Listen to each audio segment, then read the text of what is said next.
పెద్దలు పద్మశ్రీ మందకృష్ణ నారాయణ గారికి, మా అన్న పృథ్వన్న గారికి, మా పెద్దన్న వెంకటేష్ నిధన్న గారికి, రాజలింగమన్న గారికి అందరికి పేరు పేరున నేను ఒక జర్నలిస్ట్ గా మా అందరి డ్రీమ్ ఏంటంటే దయచేసి కొంచెం డిస్టర్బ్ చేయకండి ప్లీజ్. రాజ్యాధికారం కోసం కొట్లాడుతున్నామే, కొంచెం దయచేసి. నేను జర్నలిస్ట్ గా ఉన్నప్పుడు బీబీసీ అంటే బ్రిటిష్ బ్రాడ్కాస్టింగ్ నెట్వర్క్ అని ఉంటే, కానీ ఇక్కడికి వచ్చి చూసినాక బీబీసీ నెట్వర్క్ ఉంది. ఆ పేరు పెట్టిన వాళ్ళకి చాలా బీబీసీ నెట్వర్క్ మీటింగ్ అంట బేడ బుడగదంగా నెట్వర్క్ హృదయపూర్వక పాదాలు వాళ్ళు చెప్తే సమస్య అందరూ చెప్పేసి జనరల్ గా వాటా కోసం కోటా కలుపుకొని మీకు రావాల్సిన కోటాను కూడా అభివృద్ధి చెందిన అన్ని రకాలుగా అభివృద్ధి చెందిన వాళ్ళు తీసుకుంటుంటే బాధతోటి మేమంతా బాధపడుతూ ఇక్కడికి వచ్చినాం. ఇప్పుడు ఎస్సీ వర్గీకరణలో మాదిగల కోసం స్టార్ట్ అయిన, మాదిగలకు అన్యాయం జరుగుతుందన్న స్టార్ట్ అయిన మూమెంట్ లో బి గ్రూప్ లో నుంచి దాదాపు 1,50,000 మందిని తీసేస్తుంటే వేరే వాళ్ళు ఏమంటున్నారు, కలుపుకొని కోటా తీసుకుంటున్నారు, వాటా తీసుకుంటున్నారు.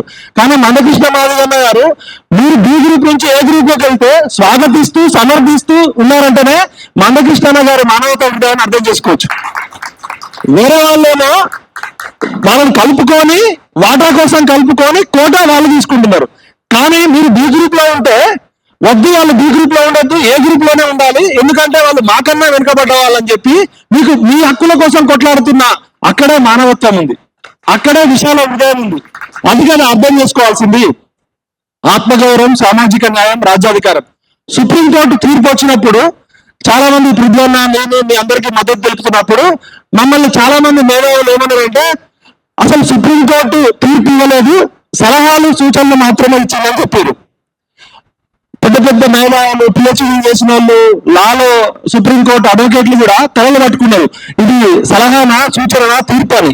అటువంటి సమయంలో మందకృష్ణ మాదిగన్న గారు 2 విషయాల్లో చెప్పారు. 2004లో ఎస్సీ వర్గీకరణను చేసే అధికారం రాష్ట్రాలకు లేదు అని సుప్రీంకోర్టు తీర్పు ఇచ్చింది. అవునా కదా? ఆర్టికల్ 314 ప్రకారం, అది 341 ప్రకారం 341 ప్రకారం ఎస్సీ వర్గీకరణ చేసే అధికారం రాష్ట్రాలకు లేదు అని ఇచ్చింది. అదే సుప్రీంకోర్టు 2024లో ఎస్సీ వర్గీకరణ చేసే అధికారం రాష్ట్రాలకు ఉంది అని తీర్పిచ్చింది. ఇది తీర్పా కాదా? మేమంతా పిహెచ్డీ చేసి పెద్ద పెద్ద చదువులు చదువుకున్న మేమంతా కన్ఫ్యూజన్ లో ఉన్నప్పుడు మందకృష్ణ మాదిగన్న 1 నిమిషంలో చెప్పేసింది. అప్పుడు రాష్ట్రాలకు అధికారం లేదని సుప్రీంకోర్టు తీర్పిచ్చింది, ఇప్పుడు అధికారం ఉందని తీర్పిచ్చింది. ఇది తీర్పా కాదా? సుప్రీంకోర్టు సలహా సూచనలు ఇచ్చిందా?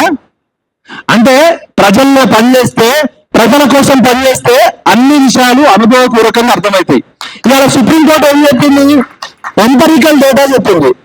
ఎంపరికల్ డేటా అంటే తెలుగులో అర్థం ఏంటంటే అనుభవపూర్వకంగా, ఆధారికంగా అన్న. ప్లీజ్, 30 సంవత్సరాలు జీవితం అంతా కోల్పోయి ప్రాణాలకు దహించి తన జీవితాన్ని ఊపిరిగా పెట్టి కొట్లాడిన మందకృష్ణ కన్నా మించిన అనుభవాలు ఎవరుకుంది? ఏసీ రూముల్లో కూర్చున్న మేధావులకు అనుభవం ఉందా, లేకపోతే జడ్జిలకు అనుభవం ఉందా? ఎంపరికల్ డేటా అంటే అనుభవం ఎవరికుంది? ఇక్కడ ఆధారం ఎవరికుంది? ఇది ఎంపరికల్ డేటానా? ఏసీ రూముల్లో కూర్చొని మేధావులు ఇచ్చేది ఎంపరికల్ డేటాను. ప్రజల కోసం పనిచేస్తే అన్ని అర్థమవుతాయి. దానికి చదువుకోవాల్సిన అవసరం లేదు, డాక్టరేట్లు చేయాల్సిన అవసరం లేదు. ప్రజల కోసం నిజాయితీగా అన్ని ప్రాణాలను సైతం పణంగా పెట్టి పోరాడితే అన్ని విషయాలు స్పష్టంగా అర్థమవుతాయి. చట్టాలను మేధావులు తయారు చేస్తారా, ప్రజలు తయారు చేస్తారా? ప్రజల సమస్యల నుంచి చట్టాలు రావాలి కదా. అందుకనే ఇవాళ 30 సంవత్సరాల పోరాటాన్ని గుర్తించి కేంద్ర ప్రభుత్వం పద్మశ్రీ అవార్డుతో సత్కరించిందంటే ఈ దేశంలో సామాజిక ఉద్యమాల నుంచి చట్టాలు రావాలనే నిజమైన ప్రజాస్వామ్య స్ఫూర్తికి, ఆత్మగౌరవ పోరాటానికి నిన్నెత్తి నిదర్శనం అన్న మందకృష్ణ మాదిగన్న. గట్టిగా పట్టణ పెట్టండి, గట్టిగా.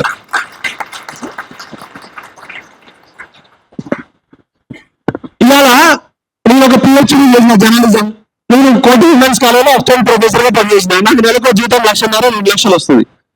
నేను ఉద్యమాలు చేస్తే నాకు నాలెడ్జ్ వస్తుందా? ఏసీ రూముల్లో కూర్చొని ప్రొఫెసర్ జాబ్ చేస్తే నాలెడ్జ్ వస్తుందా? ఏసీ రూముల్లో కూర్చొని ₹1,00,000 జీతాలు తీసుకునే మేధావులారా, మీరు ఇచ్చేది డేటా, సమాచారం మాత్రమే. అది second hand information, third hand information. ఉద్యమాలు చేసి పోరాటాలు చేసే వాళ్ళు ఇచ్చేదే ఫస్ట్ హ్యాండ్ ఇన్ఫర్మేషన్. అది మాత్రమే వాస్తవ ఆధారిత ఇన్ఫర్మేషన్. ఇవాళ ఎందుకు సమాజం మొత్తం మందకృష్ణ మాదిగన్న వైపు చూస్తుందంటే జీవితాన్ని నిప్పుల కొలువులో నిప్పుల రోజులో తన జీవితాన్ని త్యాగం చేసి వందల మంది ప్రాణాలు కోల్పోయినా కూడా ఆయన 90% వర్గీకరణ అయిపోయింది కదా. మాదిగలకి న్యాయం 9% కాక 10% వస్తుంది కదా. అయినా కూడా అందరి కోసం 100% సంపూర్ణ న్యాయం జరగాలనే కదా ఈ కొట్లాట. ఇప్పుడు 9% కాకపోతే 10% వస్తుంది. మాదిగలకు సంతృప్తి అయిపోయిందని ఆయన హ్యాపీగా ఉండొచ్చు కదా. కేసీఆర్ గారు తెలంగాణ ఉద్యమం చేసినప్పుడు మన ఖమ్మం జిల్లాలో 7 మండలాలు 250 గ్రామాలు లక్షల మంది నోరు లేని ఆదివాసీలు గిరిజనులని పనంగా పెట్టి 7 మండలాలను కోల్పోయి కేసీఆర్ తెలంగాణ తెచ్చుకోడు. మరి మందకృష్ణ మాదిగ గారు కూడా ఇలా రేవంత్ రెడ్డి గారి ప్రభుత్వం వర్గీకరణ చేసిందని చెప్పి జోసులో కొట్టట్లేదు కదా. మీకోసం అందరి కోసం సమన్యాయం దక్కే వరకు అది ఏ కులమైనా కావచ్చు అత్యంత వెనుకబడిన వర్గాలకి న్యాయం జరగడమే నా నిజమైన స్ఫూర్తి అని చెప్తున్నారు. కాబట్టి ఇవాళ ఇక్కడ ఉంది. ఇవాళ పృథ్వన్నైనా నేనైనా ఎందుకు నీతో వస్తున్నామంటే మందకృష్ణ మాదిగన్న మాదిగ కులంలో పుట్టొచ్చు, ఎంఆర్పిఎస్ ఉద్యమం స్టార్ట్ చేయొచ్చు. కానీ 30 ఏళ్ల జర్నలిజం జీవితంలో ఆయన చేయని ఉద్యమం లేదు. వికలాంగుల కోసం, వృద్ధుల కోసం, గుండెకి చిల్లు పడ్డోళ్ళకి ఆరోగ్యశ్రీ తీసుకురావడంలో ఆఖరికి బ్రాహ్మణులకి అగ్రవర్ణాలకి అన్యాయం జరిగినా కూడా మందకృష్ణ మాదిగన్న దగ్గరికి వెళ్తున్నారు. ఎందుకంటే నిజాయితీగా నిర్బుద్ధిగా ప్రజల కోసం కష్టపడే దగ్గరికి సామాజిక అయస్కాంతమైంది ఇవాళ ఆయన. అవునా కదా. ఎవరికి సమస్య ఉన్నా మందకృష్ణ మాదిగన్న ఇంటి దగ్గరికి ఎందుకు ఉంటున్నా అంటే ఆయన సమాజంలో ఉన్న సమస్యలందరినీ మోయడానికి పుట్టినాడు. ఆయనకు రావాల్సిన గుర్తింపు వచ్చింది, గౌరవం వచ్చింది, పద్మశ్రీ అవార్డు కూడా వచ్చింది. ఇంకా అంతకన్నా ఎమ్మెల్యే పదవో, ఎంపీ పదవో, ముఖ్యమంత్రి పదవో కన్నా మందకృష్ణ మాదిగన్న బ్రాండ్ అయితే బ్రాండ్ కదా ఇండియా మొత్తంలో. అయినా కూడా ఎందుకు కొట్లాడుతున్నాడంటే సమన్యాయంలో కూడా అన్యాయం జరగద్దు.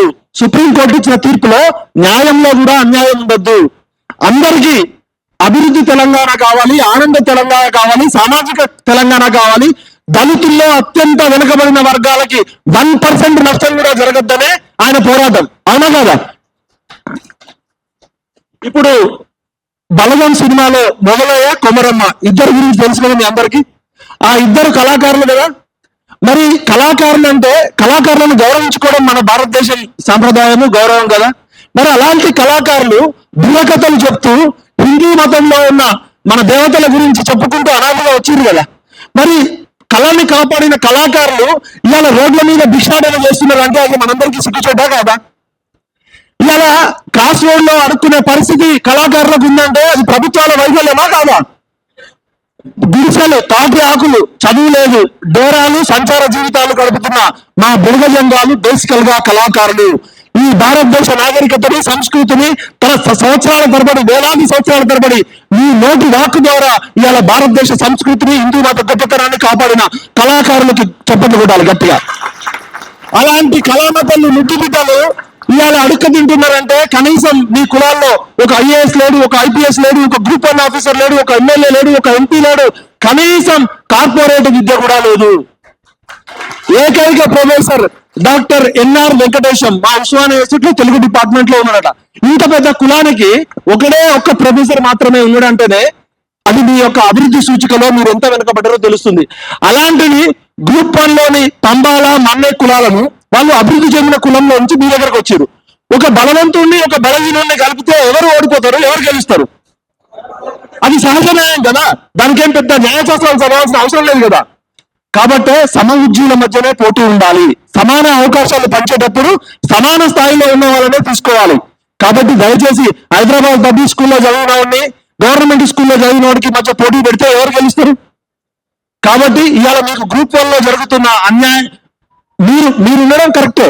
మాదిగల నుంచి మీరు విడిపోవడాన్ని మందకృష్ణ మాదిగన్న మనస్ఫూర్తిగా సపోర్ట్ చేస్తూ స్వాగతిస్తున్నారు. కానీ మీ వాటా రావాల్సింది, మీ కోటా రావాల్సింది, మీకన్నా అభివృద్ధి చెందిన ఇంకో దళితులను కొట్టుకుపోతారనే బాధతోటే కదా ఇవాళ సపోర్ట్ చేస్తుంది. కాబట్టి మోహరించిన సైన్యాలనైనా ఆపవచ్చు కానీ నూతన మాసనమైన ఆలోచనలు ఎవరు ఆపలేరు. ఈ రోజు మందకృష్ణ మాదిగన్న గారు పుట్టింది తెలంగాణలో సామాజిక న్యాయం కోసం. పిడికేడు మంది పెత్తందారుల చేతిలో కాదు. అంతకుముందు మేము చేసిన పోరాటం భౌగోళిక తెలంగాణ.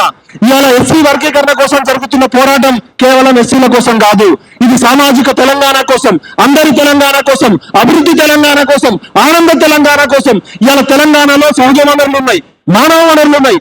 అయినా కూడా పేదరికం ఉంది, వెనకబాటుతనం ఉంది, ఆకలి చావులు ఉన్నాయి, ఆత్మహత్యలు ఉన్నాయి. కాబట్టి ఈ అన్ని పోవాలనే మన ఉద్యమాల సూర్యుడు మందకృష్ణ మాదిగన్న ఆధ్వర్యంలో ఆనందమైన తెలంగాణ తెచ్చుకోవాలి. అవునా కాదా? కాబట్టి పోరాడితే పోయేది లేదు, బానిస సంఖ్యలు అని చెప్పారు. కాబట్టి నాకు ఈ అవకాశం కల్పించిన పెద్దలందరికీ హృదయపూర్వక అభినందనలు. జై బీబీజే నెట్వర్క్.